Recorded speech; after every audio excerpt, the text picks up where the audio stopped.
van repartiendo el pastel en lo que avanzamos. Entonces, vamos a ver síndrome de Cushing. Es una entidad bastante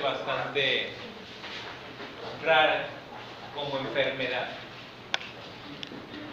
Enfermedad me refiero a que la etiología sea orgánica y alguien produzca un exceso de cortisol de manera endógena, ya sea porque produjo demasiada CRH o ACTH en la hipófisis con un tumor del ovario que desencadenó que la suprarrenal produciese cantidades grandes de esteroides.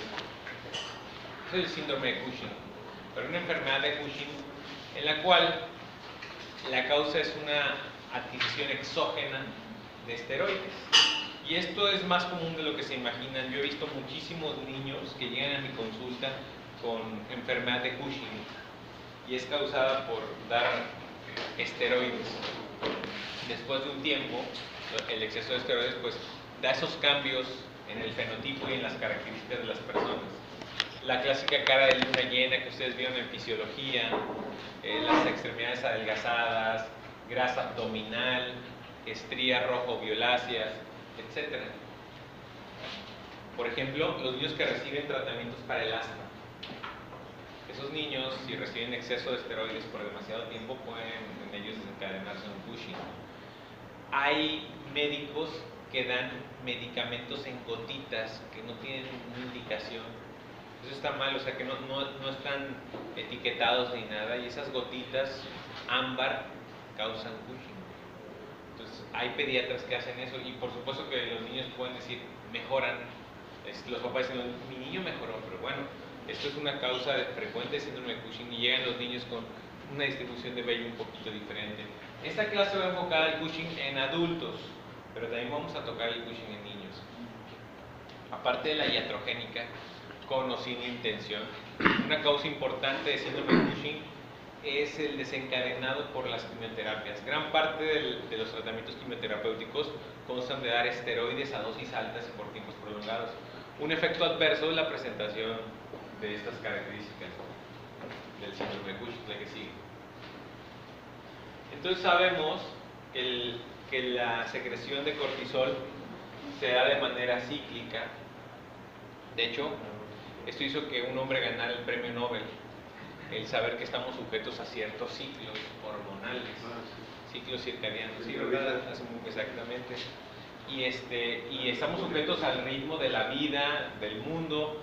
Se vuelve más complejo, hasta un poco holístico, digamos, porque él descubrió los ciclos hormonales. Nosotros no producimos la misma cantidad de cortisol en la mañana que en la tarde. Aquí lo pueden ver, miren el día. Aquí en la mañana hay un pico grande, desciende en la noche, de ACTH y por lo mismo de cortisol. Hay cortisol más alto AM y cortisol más bajo en la etapa posterior. ¿Ya no sirve? Okay. Muy bien, qué bueno. Entonces, no solo eso, estamos sujetos más allá, muchas cosas a nuestro alrededor. Los niveles de luz en nosotros dan ciertos efectos. Una manera de torturar a una persona es ponerla a dormir con luz. Les aseguro que una persona que duerme con luz o duerme con ruido, después de una semana se puede volver loca. Y en muchos lugares esto se hace porque no está muy regulado ni legislado ni se sabe mucho. Al Chapo Guzmán le hacían eso de poner a dormir con luz, como una manera de torturarlo. Y pues ¿qué te pasa en el cuerpo? Nada. ¿Y qué lesión en el cuerpo puede tener? Entonces ustedes procuren, si ya terminaron de estudiar, apaguen su luz. No digan, es que voy a seguir estudiando. No, te paras, mejor apagas tu luz, te duermes muy tranquilamente 2 horas. No duerman con la televisión encendida porque no van a descansar igual. No lo digo yo, un premio Nobel lo dice. Sí. Y aquí vemos que hay muchos. Lo dicen en broma, lo ven en broma, pero estos animales tienen síndrome de Cushing. Los gatos y el perro. Claro que todos los animales mamíferos superiores tienen suprarrenales. Este niño no tiene síndrome de Cushing, pero es un pacientito muy Michelin. Dale. Entonces, vamos a ver la que sigue. ¿Qué dicen las guías? El síndrome de Cushing es muy raro en la infancia, por eso nos vamos a enfocar a adultos. es más común en mujeres adultas, una incidencia de 0.7 a 2.4 por millón. No tenemos una incidencia registrada en México, pero esto es de Estados Unidos. En pacientes con obesidad e hipertensión, el 2 a 5% podrían tener síndrome de Cushing. Y es la principal causa a todas edades. La principal causa a toda edad es la administración de glucocorticoides exógenos, la que sigue. Como le decía, secundario a tratamientos médicos, incluso tratamientos tópicos. Hay personas que tienen una dermatitis atópica severa, muy diseminada. Si empiezan a recibir de manera indiscriminada esteroides tópicos, pueden desarrollar el síndrome de Cushing. Ok, el exógeno es la causa más común, como ya mencionamos, dosis suprafisiológicas de glucocorticoides, y el endógeno, excesiva producción de glucocorticoides adrenales. Y digo adrenales porque generalmente la suprarrenal es la encargada de producir los glucocorticoides. Solo en ocasiones muy raras, algún otro órgano que tiene la potencialidad de producir todo tipo de tejidos podría desencadenarlo. La que sigue. Entonces vamos a hacer nuestra clasificación dependiendo si es ACTH dependiente o ACTH independiente. Observen que la inmensa mayoría de las veces va a ser ACTH independiente. A ver, díganme, ¿qué quiere decir ACTH? A ver, de nuevo. Muy bien, ¿dónde se produce? En la hipófisis anterior, muy bien. Y entonces estimula la producción de glucocorticoides. ¿Por qué parte? ¿Por la corteza o por la médula? Por Dios, glucocorticoides. La corteza, no se vayan a equivocar. ¿La médula qué produce? Catecolaminas. Catecolaminas. Ok, entonces en el 80-85% va a ser ACTH dependiente, y puede ser por un tumor hipoficiario en la mayoría de los casos. Entonces el adrenocorticotropo empieza a aumentar de tamaño y a producir mayor cantidad de ACTH, pero puede haber una secreción ectópica. La inmensa mayoría de las veces puede ser porque hay un tumor que puede ser pulmonar, de células pequeñas, un tumor carcinoide, y esto puede hacer que se liberen cantidades de ACTH. En el ovario también, ya ven que el ovario es totipotencial, hay teratomas que pueden tener dientes, si se acuerdan de eso en patología. Bueno, pues si en el ovario una tumoración produce ACTH, pues va a ser ACTH dependiente. En esa persona, ¿cuál sería el tratamiento? Quitarlo. Sí. Todo es muy sencillo en endocrinología. Bueno, ACTH independiente es del 15 al 20%. Entonces, ¿aquí qué sucede? No hay un estímulo de ACTH que estimule nuestra glándula suprarrenal. Entonces, ¿por qué lo produce? Pues de manera autónoma empieza a producir los glucocorticoides. ¿De qué manera? Pues a lo mejor hay una tumoración ahí. Generalmente son adenomas suprarrenales y en menor medida carcinomas suprarrenales. También puede haber hiperplasia de las suprarrenales. Hay varias variedades de hiperplasias que producen pigmentarias, etcétera, que van a producir van a aumentar la producción de glucocorticoides. El síndrome de McCune-Albright. ¿Saben cuál es el síndrome de McCune-Albright? En el síndrome de McCune-Albright se da en niños. Obviamente un adulto lo puede llegar a tener, pero pues nacen con ese síndrome, es congénito. Es raro, pero presentan manchas café con leche en el cuerpo. Le llaman de la península de Maine. Quien haya visto en un mapa la península de Maine, se ven así con bordes muy poco claros, ¿sí? Y se ven muchos piquitos, digamos. Tienen osteitis fibrosa poliostótica. Esto es, si tomas radiografías de sus huesos largos o de su cráneo, ves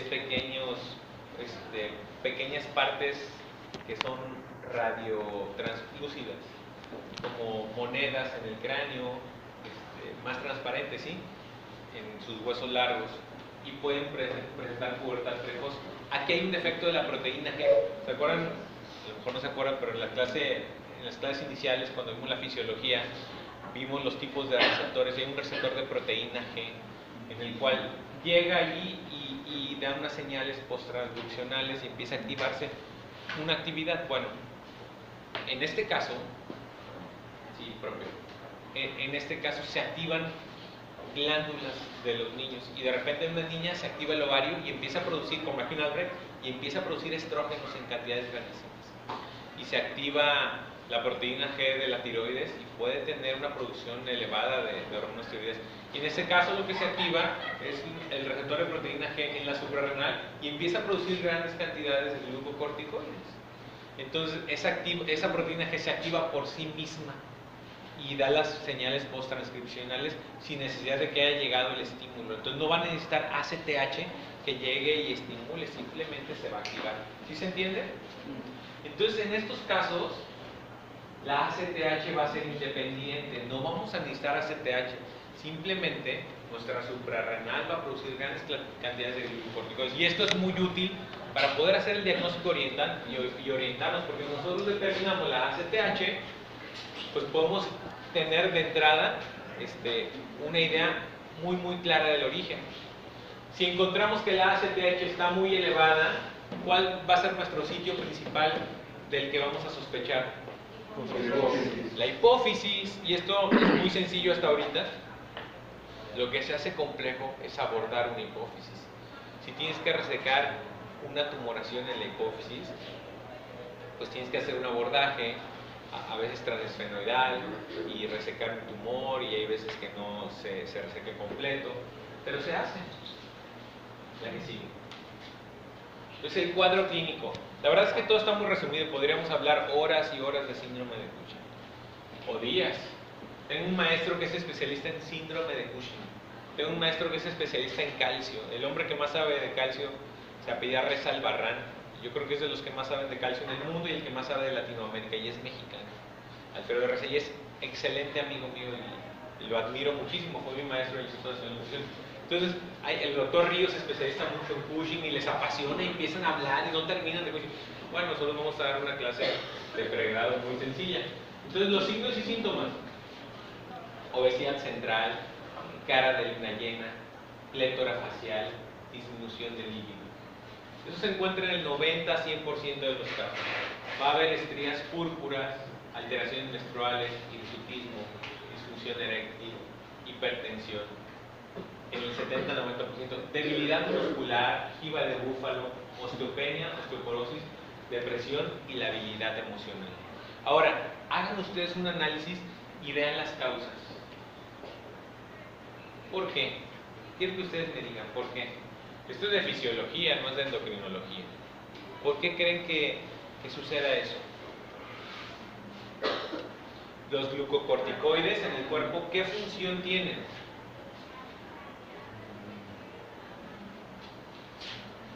Metabolismo de grasas, proteínas. Tiene que ver con el metabolismo de las grasas y las proteínas. Acumulas grasas y vas a acumular una cantidad de proteínas, se adelgazan tus músculos, entonces tus piernas son delgadas, acumula grasa en ciertas partes donde no es usual. La piel se adelgaza con los glucocorticoides, por eso si los utilizan crónicamente en un punto, causa atrofia.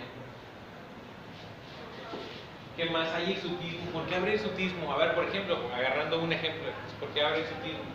Aumento de andrógenos. ¿Por qué? Pues el hirsutismo obviamente es por el aumento de andrógenos, ¿pero por qué? Porque en su mayoría va a ser ACTH dependiente, ¿sí lo vieron, no? Sí. Entonces si estimula con la ACTH en la producción de glucocorticoides, pues también se van a producir andrógenos. Acuérdense que se producen 3 líneas hormonales en la suprarrenal. Y por la aldosterona sería la hipertensión. Va a haber hipertensión también, y porque los glucocorticoides por sí mismos tienen un potencial mineralocorticoide en menor medida, no como aldosterona. Pero si una persona recibiese cantidades grandes, por ejemplo de prednisona, la prednisona tiene un potencial mineralocorticoide como esteroide, ¿sí? Esas son las causas. La osteopenia, La glucocorticoide en la formación, ¿no? claro, sí. Hay hormonas, recuerden que son anabólicas y hormonas que son catabólicas, y en este caso tendrá esa función, los glucocorticoides en exceso. Por eso también el músculo, por eso va va a haber una gluconeogénesis a partir del músculo para producir azúcar y va a haber resistencia a la insulina porque los glucocorticoides causan eso y esa persona va a tener un síndrome metabólico o va a tener otros problemas, va a tener otras enfermedades asociadas a todo eso. La que sigue. Estos son los más comunes, pero podríamos hablar de que concomitantemente se van a presentar diabetes, hipertensión, síndrome ovario poliquístico, datos de hiperandrogenismo, etc. Cuadro clínico: cefalea, lumbalgia, edema de miembros inferiores, infecciones recurrentes, acné, alopecia. Ahora, quiero que de nuevo hagan un ejercicio y ustedes razonen, ¿por qué presentan esto? Los glucocorticoides suprimen la función inmunológica. Claro, los glucocorticoides los utilizamos como inmunomoduladores, recuerden, y es una parte medular del tratamiento en la reumatología, en la inmunología. Además de eso, si una persona es adulta y se le eleva el azúcar, y muchas veces un gran porcentaje de la población adulta es diabética, acuérdense que estamos hablando principalmente de adultos. Niveles altos de glucosa disminuyen la fagocitosis y hacen que la predisposición a infecciones aumente. Por la aldosterona, ¿sí? Porque también se puede estimular cantidades de aldosterona y los glucocorticoides por sí mismos tienen un potencial mineralocorticoide, entonces retienen más líquidos, entonces puedes tener más edema. ¿Mande? La amilopecia puede ser por los andrógenos. Por supuesto, claro que sí. Entonces yo quiero que ustedes piensen, no utilicen la memoria nada más, la memoria la utiliza cualquier persona, ustedes tienen que razonar, tienen que hacer el ejercicio con cada cosa que lean.